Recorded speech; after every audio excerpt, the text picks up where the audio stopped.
Hey guys, welcome to the brush series where I talk about all of my favorite brushes, how I use them, and why I love them so much. If you enjoy this video, please make sure to like it and then subscribe to my channel so that you can be notified when new videos like this come out.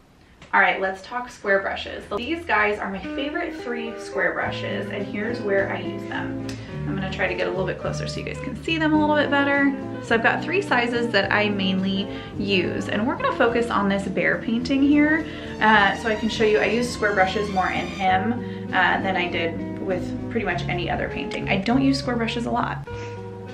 But let's go over here to Mr. Bear, or Mrs. Bear, I don't know.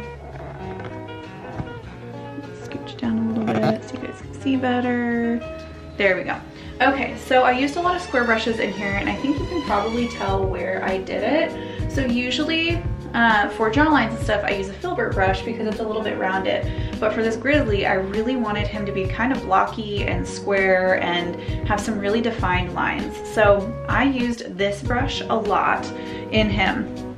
And the reason I did that is, if you can see this jawline down here, I grabbed this guy, pulled him up and pulled him up and pulled him up so that I could make a very defined, I think they call it a pan face on grizzly bears, but so I could make a very defined face. The other thing that I did with square brushes on here is, and I think I used one that was like in between, but here's like another little one. I used one that was in between these two to get a really sharp line right here, because the angle that his face was at, I needed a very clean, very sharp line right here to define that nose, and we all know that grizzlies have very specific noses as well, so I wanted to make sure I could get that kind of on point. So I used a square brush for that. The other thing that I used a square brush for on this guy, and I think you can see here, like, see how he's got really angular, kind of jagged movements in him?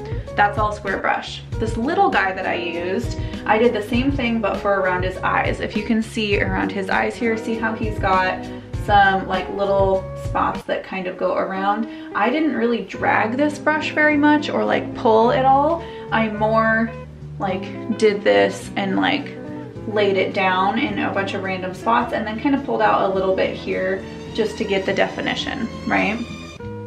I also added an angled square brush in here because these guys, I didn't want to do a whole entire video on just an angled square brush because I think they fall into the category of square brushes as well.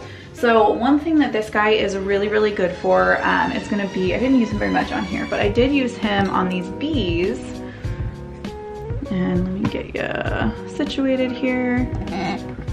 But I want you to peek these bees' noses. You see how they're so finely pointed down right here? I used this guy to get that definition. So I loaded up a little bit of black paint and I just made sure that I got that point there, and that's what I use the angled brush for. A lot of people also use the angled brush for flowers. If you are familiar with watercolors at all, a lot of people use an angled brush to get leaves in there that are like they're more defined, right? So I forgot to say the sizes on here. This guy is a number 4. He's a pretty small little dude. This one's a number 10, so that medium-ish one is a number 10. And then I would recommend getting one that's in between that one and this guy. This guy's a number 10 too. Oh geez, why do I have to make it so confusing? Yeah, so these are both number 10s. Obviously, they're very different sizes. So anyways, I will have a link below with some comparable square brushes that'll get you covered for an entire set of them. Put these guys back. But that's essentially how I use them. Like I said, I don't use square brushes a whole lot. They really came in handy though for this guy, so I would recommend having a couple in your arsenal so that if you do need to get some really strong angular stuff going and you want some really clean lines, that you've got the ability to do that pretty easily.